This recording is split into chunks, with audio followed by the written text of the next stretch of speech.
हाल ही में एक बड़ा ट्रांसफॉर्मेटिव रिफॉर्म हुआ है, उसको लेकर कुछ लोगों को तरह तरह की आशंकाएं हैं। वह है अग्निपथ का, अग्निवीरों के संबंध में।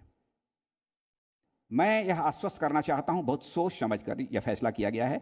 4 महीने, 6 महीने, 8 महीने के अंदर यह फैसला नहीं किया गया है। जितने भी स्टेक होल्डर्स हैं उनसे बातचीत करने के बाद लगभग 2 वर्ष के बाद तब यह फैसला किया गया है अग्निवीरों की नियुक्ति का। मैं जानता हूं जब कभी कोई स्कीम, नई स्कीम आती है, स्वाभाविक रूप से उसे लेकर तरह तरह की आशंकाएं लोगों के मन में रहती हैं। मैं लोगों की आशंकाओं को ऐसे रिजेक्ट नहीं करना चाहता, नहीं, उनको यह आशंका होनी ही नहीं चाहिए। लेकिन मैं दावे के साथ कह सकता हूं उनकी आशंकाओं का कि यह सब सारी चर्चा पहले भी हो चुकी है और अंततोगत्वा जो भी चैलेंजेज इसमें आने की संभावनाएं थी उनका भी इसमें निराकरण किया गया है, मैं इतना कह सकता हूं। और रक्षा क्षेत्र का इसे मैं एक मेजर ट्रांसफॉर्मेटिव रिफॉर्म मानता हूं और इससे आर्म्ड फोर्सेस के रिक्रूटमेंट की पूरी प्रोसेस में एक क्रांतिकारी बदलाव होगा, ऐसा मेरा मानना है। सिर्फ यह क्या है यह योजना, मैं समझता हूं कि अब बहुत डिटेल में जाकर मुझे बतलाने की कोई ज़रूरत नहीं है। लेकिन अग्निवीर के रूप में जो 100% नौजवानों का सिलेक्शन होगा उसमें 25% लोग तो रेगुलर आर्मी में इंडक्ट कर लिए जाएंगे, लेकिन जो 75% बचेंगे उनके बारे में कहा जा रहा है कि उनका भविष्य क्या होगा। मैं यह आश्वस्त करना चाहता हूं कि 75% पूरे के पूरे जाना चाहते हैं, नौकरी करना चाहते हैं, कोई जॉब चाहते हैं, प्राइवेट जॉब चाहते हैं, उनके लिए भी गवर्नमेंट ने प्लानिंग की है।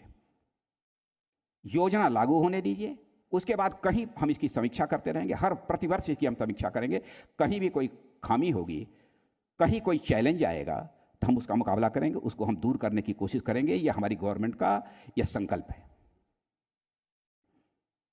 लेकिन तरह तरह की आशंकाएं पैदा करके लोगों को गुमराह करना, अभी आपने देखा होगा होम मिनिस्ट्री ने भी घोषित किया है कि हम पैरामिलिट्री फोर्सेस में अपने जवानों को रखेंगे। प्राइवेट इंडस्ट्रीज ने भी कहा है कि हमारे यहाँ प्रायोरिटी मिलेगी, जॉब के मामले में हमारे अग्निवीर के जवानों को मिलेगी। कोई कहता है साहब 4 साल का समय गुजर जाएगा, उसके बाद गवर्नमेंट जॉब की गारंटी क्या होगी। मैं कहता हूँ करोड़ों रुपया खर्च करके मेडिकल की पढ़ाई पढ़ते हैं, करोड़ों रुपया खर्च करके बीटेक की और एमटेक की लोग डिग्री हासिल करते हैं। क्या इस बात की गारंटी रहती है कि उन्हें गवर्नमेंट जॉब मिल जाएगा?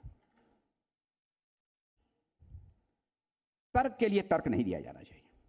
हाँ, लेकिन यह मानता हूं कि 4 वर्ष तक जिन्होंने देश की सेवा की है, ऐसे अग्निवीरों को यदि वो रोजगार करना चाहते हैं तो रोजगार के लिए आवश्यक जो सुविधाएं होती हैं वो मुहैया कराई जानी चाहिए।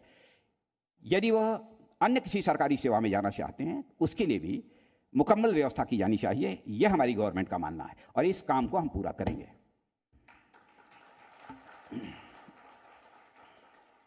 अब इस स्कीम के बहुत डिटेल में मैं जाने की आवश्यकता नहीं समझता हूं और इसके लिए टाइमलाइन भी घोषित कर दिया गया है कि कब से अग्निवीरों का हम रिक्रूटमेंट प्रारंभ करेंगे।